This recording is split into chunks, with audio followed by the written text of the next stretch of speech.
Lo pikir prank ojol atau sosial eksperimen di YouTube itu udah paling gila?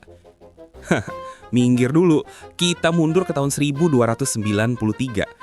Bayangin, ada satu kekaisaran superpower yang udah ngeratain Eropa, Asia, sampai Timur Tengah. Namanya Mongol. Hobi mereka, bakar kota, numpuk tengkorak, dan bikin peta dunia jadi satu warna.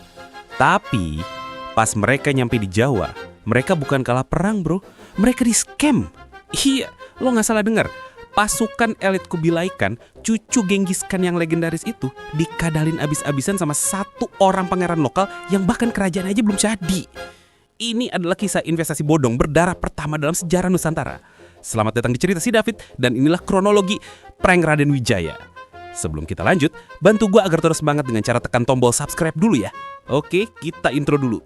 Berputar-putar bersama si David untuk menambah pengetahuan diri bersama si David.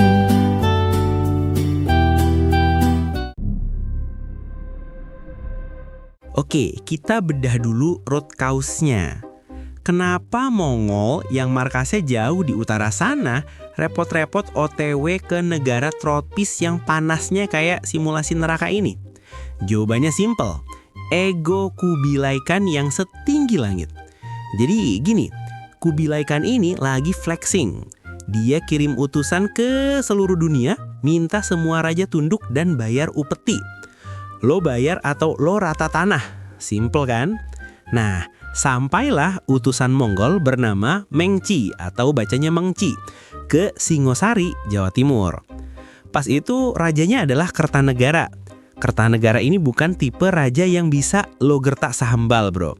Dia punya visi Cakrawala Mandala, alias dia pengen nyatuin Nusantara buat ngeblok pengaruh Mongol. Pas Mengci datang minta tunduk, bukannya dikasih emas, Mengci malah dapat oleh-oleh spesial. Kertanegara mikir, nih orang ngelunjak amat. Jadi Kertanegara memotong kupingnya Mengci. Ada juga versi yang bilang wajahnya dicap pakai besi panas. Intinya, Mengci disuruh pulang dalam keadaan cacat dan dipermalukan. Pesannya jelas, bilang sama bos lo, Jawa gak takut. Mengci pulang sambil nahan sakit dan malu. Lapor deh dia ke Kubilai Khan. Reaksi Kubilai? Ngamuk lah, rage quit. Dia ngerasa harga dirinya diinjek-injek sama Raja Pulau Antah Berantah Baha. Gak pakai lama, Kubilai Khan nyiapin ekspedisi balas dendam terbesar ke Asia Tenggara. Targetnya cuma satu, bawa kepala Kertanegara ke Beijing. Sekarang masuk ke detail yang sering dilewatin guru sejarah lo. Pasukan yang dikirim Kubilai Khan ini gak main-main. Dia nunjuk 3 jenderal besar buat mimpin armada ini. Catat namanya biar lo kelihatan pinteran dikit. 1. Sibi, orang Mongol asli, panglima tertinggi. 2. Ike Mese, orang Uighur, ahli strategi. 3. Gao Xing, orang Tiongkok, ahli perang lapangan. Mereka bawa 1000 kapal dan sekitar 30.000 pasukan elit. Bawa bekal setahun, senjata bubuk mesiur, kuda perang, pokoknya full gear rata kanan. Mereka berangkat dari Quanzhou, Gaspol ke Jawa. Tapi disinilah plot twist pertamanya. Pasukan Mongol ini butuh waktu berbulan-bulan di laut. Mabuk laut, masuk angin, kangen rumah. Begitu mereka mendarat di Tuban tahun 1293, mereka siap ngebantai Kertanegara. Mereka udah nyusun formasi tempur, siap teriak ura. Tapi apa yang terjadi? Zong, kosong. Ternyata pas mereka lagi OTW di laut, Kertanegara udah mati duluan.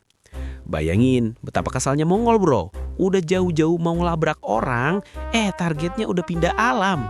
Jadi setahun sebelumnya Kertanegara udah dikudeta dan tewas sama besannya sendiri, Jaya Katuang dari Kediri. Singhasari udah runtuh. Bayangin betapa awkwardnya posisi jenderal Mongol. Mereka bawa ribuan pasukan buat ngukum orang yang udah jadi mayat. Target operasinya hilang. Di momen kebingungan inilah muncul MVP kita, Raden Wijaya. Raden Wijaya ini menantunya Kertanegara yang berhasil kabur pas kudeta. Dia lagi ngebangun desa kecil di hutan tarik, calon Majapahit. Kondisinya saat itu lemah, miskin, gak punya pasukan gede, dan lagi dikejar-kejar Jaya Katuang. Tapi otaknya encar bro. Raden Wijaya lihat kapal-kapal Mongol yang gede banget itu, bukan sebagai ancaman tapi sebagai jasa pembunuh bayaran gratis. Di sini peran Arya Wiraraja masuk, penasehat jenius dari Madura. Dia bisikin Raden Wijaya, "Bos, jangan lawan Mongol, manfaatin mereka." Raden Wijaya ngirim utusan ke kapal Mongol yang lagi parkir di ujung Galuh, Surabaya. Utusannya bilang gini ke Jenderal Shibi, "Wahai Jenderal yang agung, Raden Wijaya mau nyerah. Dia benci sama Jayakatwang yang udah ngebunuh target kalian. Kalau kalian bantu ancurin Jayakatwang, Raden Wijaya bakal tunduk dan ngasih 2 putri cantik sebagai upeti." Dengar kata tunduk dan putri cantik, ego Jenderal Mongol langsung terbang ke langit ke-7, men. Mereka mikir, wah easy win nih. Dapat bantuan lokal, target baru dihancurin, misi selesai. Raden Wijaya benar-benar mainin psikologi mereka. Dia bikin dirinya kata lemah dan butuh bantuan. Akhirnya terjadi aliansi paling aneh dalam sejarah. Pasukan elit Mongol gabung sama pasukan gerilya Raden Wijaya. Oh enjoy. Mereka march ke Kediri. Sepanjang jalan, Raden Wijaya benar-benar main peran. Dia jadi guide yang baik, ngasih peta, ngasih bekal. Mongol percaya 100% kalau Raden Wijaya ini anak baik. Padahal dalam hati Raden Wijaya mungkin lagi ketawa jahat. Sampailah mereka di Kediri. Perang pecah. Pasukan Jayakatwang sebenarnya kuat, mereka punya pasukan gajah. Tapi lawan mereka ini Mongol bro, veteran perang dunia. Pasukan Mongol pakai meriam tangan kuno. Suara ledakan mesu ini bikin gajah-gajah tempur Jayakatwang panik, ngamuk, dan malah nginjak pasukannya sendiri. Teknologi menang lawan biologi. Jayakatwang digulung abis, Kediri jatuh, harta rampasan perang numpuk. Pasukan Mongol pesta pora, mabuk kemenangan. Mereka ngerasa misi udah accomplish. Mereka tinggal nunggu janji manis Raden Wijaya. Disinilah momen legendaris top 10 anime betrayals terjadi. Setelah perang selesai, Raden Wijaya datang ke Jenderal Mongol dengan muka polos. Dia bilang, "Jenderal, makasih ya. Sekarang saya mau balik dulu ke Majapahit buat nyiapin putri cantik yang saya janjiin. Tapi, boleh nggak saya minta pasukan Mongol buat ngawal? Biar aman." Jenderal Mongol setuju aja. Mereka ngirim 200 pasukan elit buat ngawal Raden Wijaya, sementara pasukan induk nunggu di Kediri. Begitu sampai di Majapahit, jeng jeng jeng. Bukannya disambut pakai karpet merah, pasukan pengawal Mongol itu dijebak. Gerbang ditutup dan pasukan Raden Wijaya ngebantai mereka diam-diam. Gak ada yang lolos.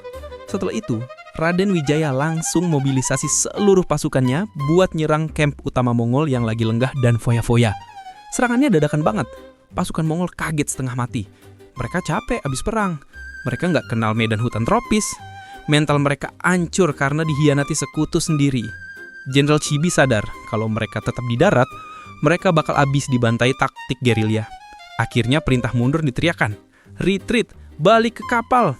Tapi Raden Wijaya nggak ngasih ampun. Sepanjang jalan mundur ke pantai, pasukan Mongol dihajar terus-terusan dari semak-semak. Ribuan pasukan Mongol tewas konyol pas proses kabur ini. Akhirnya, sisa-sisa pasukan Mongol berhasil naik kapal dan cabut dari Jawa tanggal 31 Mei 1293.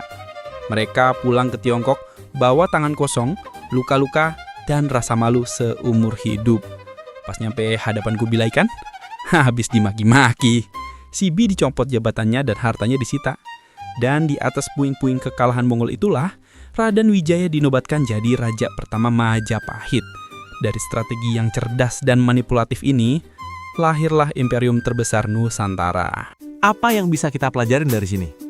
Raden Wijaya ngajarin kita kalau power itu nggak selalu soal siapa yang ototnya paling gede, tapi soal siapa yang bisa baca situasi dan manfaatin momentum. Dia sadar dia lemah secara fisik, makanya dia main otak. Dia ngubah ancaman terbesar jadi senjata, terus nendang senjata itu pas udah nggak dipakai. Ruthless? Iya. Genius? Pasti. Kalau Raden Wijaya nggak ngelakuin prank ini, mungkin kita sekarang lagi ngomong pakai bahasa Mongol, bro. Gimana menurut lo? Apakah langkah Raden Wijaya itu curang atau strategi jenius? Coba kasih pendapat lo di kolom komentar.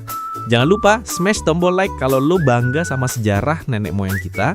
Dan selalu dukung gua dengan cara subscribe buat gabung jadi warga Sidavi yang cerdas. Dan jangan lupa buat jaga dompet kalian. Gua Sidavi, signing out.